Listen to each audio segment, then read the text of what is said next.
क्योंकि ये important topic है। ये टॉपिक आपको 9th क्लास में भी पढ़ना है, 10th में भी पढ़ना है और 9th 8th में भी पढ़ना है, 9th में भी पढ़ना है और 10th में भी पढ़ना है। बच्चों और बोर्ड एग्जाम में भी एक प्रश्न आएगा नीचे। आज अगर आप वीडियो देख रहे हैं तो बोर्ड के 10th एग्जाम में आसानी से एक प्रश्न का आप लिख कर सकते हैं, एकदम दावे के साथ हम कह रहे हैं। तो बच्चों आप देखेंगे कि बहुपद को पहचानते कैसे। तो बहुपद पहचानने का एक ही तरीका है बच्चों कि हम करते क्या है, पहले हम देखते हैं चर राशि और अचर। चर क्या होता है? जो बदलता है, जो राशि बदलते रहते हैं उसे चर कहते हैं। जैसे x, y, z, a to z कह सकते हैं, a to z, a b c d ये सब चर है। और जो भी संख्याएं होती है, संख्या वो सब क्या होता है बच्चों? अचर। जैसे हम कहिए 2 3 4 5 डॉट डॉट डॉट ये सब क्या है? अचर।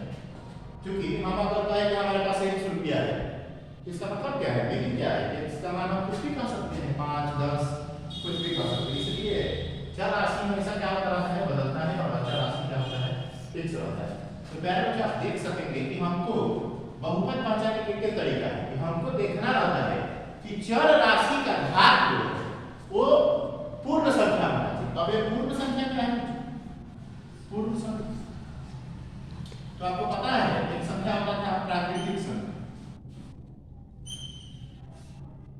प्राकृतिक संख्या, प्राकृतिक संख्या क्या होता है? गिनने की संख्या को प्राकृतिक संख्या कहा जाता है। 1 2 3 4 5 डॉट डॉट डॉट इनफाइनाइट। अब इसी में जीरो मिला देते थे तो इसको कहते थे हम लोग क्या बच्चों? इसको कहते थे पूर्ण संख्या। तो हमको बहुपद पहचानने का एक ही तरीका है, यूनिक तरीका है कि हम उसके चर राशि का घात दें। बाकी अचर से हमको मतलब नहीं, अचर से हमको बिल्कुल मतलब नहीं है। हमको केवल बच्चों देखना है चर राशि का घात यदि पूर्ण संख्या में हो तो उसे हम लोग उससे हम कह सकते हैं कि बहुपद है। जैसे हम एक एग्जांपल लेते हैं बच्चों, अब आप इधर देखेंगे, ध्यान से समझिए। चर राशि का घात देखना, बाकी सब मतलब नहीं है, चर पर फोकस करना है। जैसे हम लिखते हैं 2x + 3। बताइए बच्चों चर क्या है? चर इसका x है। हमको किसका घात देखना है बच्चों? चर का कि अचर का?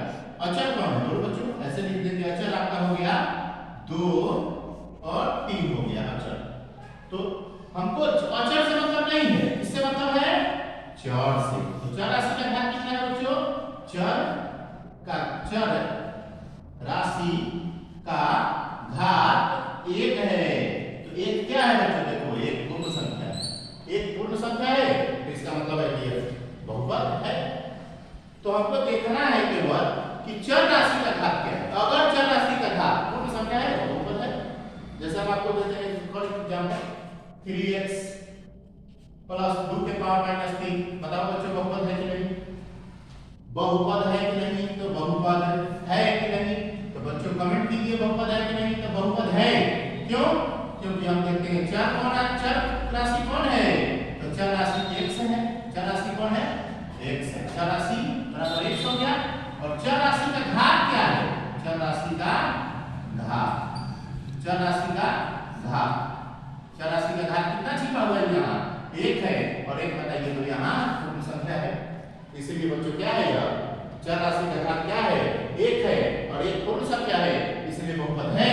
क्योंकि हमको इससे -3 से मतलब नहीं है, क्योंकि हमको अचर से मतलब नहीं है। देखिए अचर 2 है और 3 है, इसके घात हमको नहीं देखना है। किसका घात देखना है? केवल चर का। किसका घात देखना है बच्चों? चर का। ठीक, फिर से बताइएगा बच्चों इसको, ये बहुपद है कि नहीं? √5x + 3x² + 20 बहुपद है कि नहीं? तो बहुपद है, क्योंकि चर राशि का घात देखना है। चर राशि का घात यहाँ 1 है और यहाँ 2 है। चर राशि का घात कितना है बोलो बच्चों? 1 और 2। हमको अचर से मतलब नहीं है। अचर यहाँ 5 है, 3 है, 20 है, ये नहीं देखना है, केवल देखना है चर। चर कौन कौन होता है? a b c d e f z तक। ठीक है बच्चों, a to z तक। अब आप बताएंगे कि अब बहुपद है कि नहीं, पहचान पाएंगे। थोड़ा सा इसको मिटाते हैं, आप लोग इसको 1 मिनट के लिए वीडियो को छोड़ते हैं, आप इसको लिख सकते हैं।